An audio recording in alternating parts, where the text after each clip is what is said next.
ये कहानी है इंसानी हिम्मत की, कुदरत की बेपनाह ताकत के खिलाफ। ये दास्तान है गोट हार्ट बेस टनल की, एक ऐसे इंजीनियरिंग शाहकार की जिसने एक पहाड़ को चीरकर तारीख बदल दी। तो सवाल ये है कि आखिर एक पहाड़ को फतह कैसे किया जाता है। सदियों तक इस सवाल का एक ही जवाब था। सदियों तक तो जवाब यही था कि पहाड़ के ऊपर से जाया जाए। यूरोप के बीच में खड़ी ये एल्प्स की अजीम दीवार तिजारत और सफ़र के लिए एक बहुत बड़ी रुकावट थी। लेकिन फिर एक ऐसा इनकलाबी ख्याल आया जो पहले नामुमकिन लगता था। पहाड़ के ऊपर से नहीं, बल्कि सीधा उसके बीच से उसके दिल को चीरकर एक रास्ता निकाला जाए। मगर ये मिशन जितना सुनने में बड़ा था, हकीकत में उससे कई ज्यादा खतरनाक था। इंजीनियर्स जानते थे कि उनका मुकाबला सिर्फ चट्टानों से नहीं, बल्कि पहाड़ के अंदर छुपे हुए असली अफरीतियों से था। पहला अफरीत पहाड़ का अपना वजन था। ये सुरंग जमीन से 2.5 किलोमीटर नीचे बननी थी, यानी इसके ऊपर लाखों टन वजनी चट्टानें हर वक्त उसे कुचलने की कोशिश कर रही थीं। ये दबाव इतना शदीद था कि आप यूं समझ लें कि ये मजबूत तरीन स्टील को भी कागज की तरह फाड़ कर रख सकता था। गोया पहाड़ अपनी पूरी ताकत से सुरंग को वापस बंद कर देना चाहता था। फिर आया दूसरा अफरीत, नाकाबिले यकीन हद तक गर्मी। पहाड़ की इतनी गहराई में दर्जा हरारत 50 डिग्री सेल्सियस तक पहुंच जाता था, यानी एक जलते हुए तंदूर जैसा माहौल। ऐसी शदीद गर्मी में कोई भी इंसान चंद मिनटों से ज्यादा काम नहीं कर सकता था।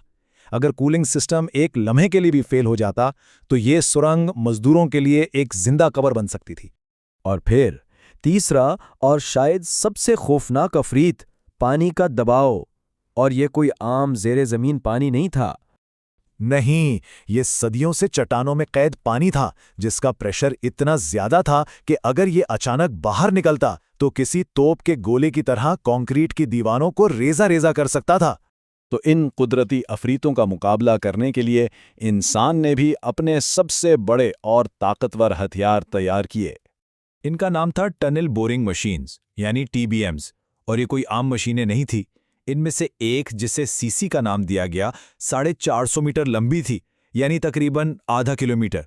ये मशीनें नहीं थीं, ये पहाड़ के अंदर चलती फिरती फैक्ट्रियां थीं जो चट्टानों को काटती हुई आगे बढ़ रही थी। इस पूरे प्रोजेक्ट के दौरान पहाड़ से 3 करोड़ टन से ज्यादा पत्थर और मलबा बाहर निकाला गया। अब ये कितना ज्यादा है, इसका अंदाजा इस बात से लगाएं कि इस मलबे से मिस्र का अजीम अहराम गीज़ा 1 या 2 बार नहीं, बल्कि पूरे 5 बार बनाया जा सकता था। तो सवाल ये था कि आखिर इंजीनियर्स ने इन तमाम चैलेंजेस का सामना कैसे किया।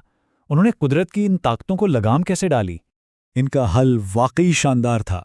पहला कदम, गर्मी को हराना। सुरंग के अंदर ठंडे पानी के पाइप्स का एक जाल बिछाया गया ताकि काम करने का माहौल बनाया जा सके। दूसरा कदम, पहाड़ का दबाव। जैसे ही कमज़ोर चट्टान नजर आती, उस पर फौरन कंक्रीट स्प्रे किया जाता और फिर स्टील के देव हैकल रिंग्स लगा दिए जाते। और आखिर में पानी का प्रेशर। इसके लिए उन्होंने एक ऐसा तरीका अपनाया जो साइंस फिक्शन लगता है। ड्रिलिंग से पहले उन्होंने आगे छोटे सुराख करके उनमें जमा देने वाला माया पंप किया, जिसने चट्टानों के अंदर मौजूद पानी को ठोस बर्फ में बदल दिया। अब मशीन उस बर्फ को भी आम पत्थर की तरह आसानी से काट सकती थी। और फिर 1 दहाई से ज्यादा की मुसलसल मेहनत के बाद आखिरकार वो लम्हा आ ही गया। 15 अक्टूबर 2010 को जमीन से 2.5 किलोमीटर नीचे पहाड़ के ऐन बीच में दोनों तरफ से आने वाली टीमें एक दूसरे से मिलने वाली थीं। जब TBM का कटर हेड आखिरी दीवार को तोड़कर दूसरी तरफ नमूदार हुआ तो वो एक तारीखी मंजर था।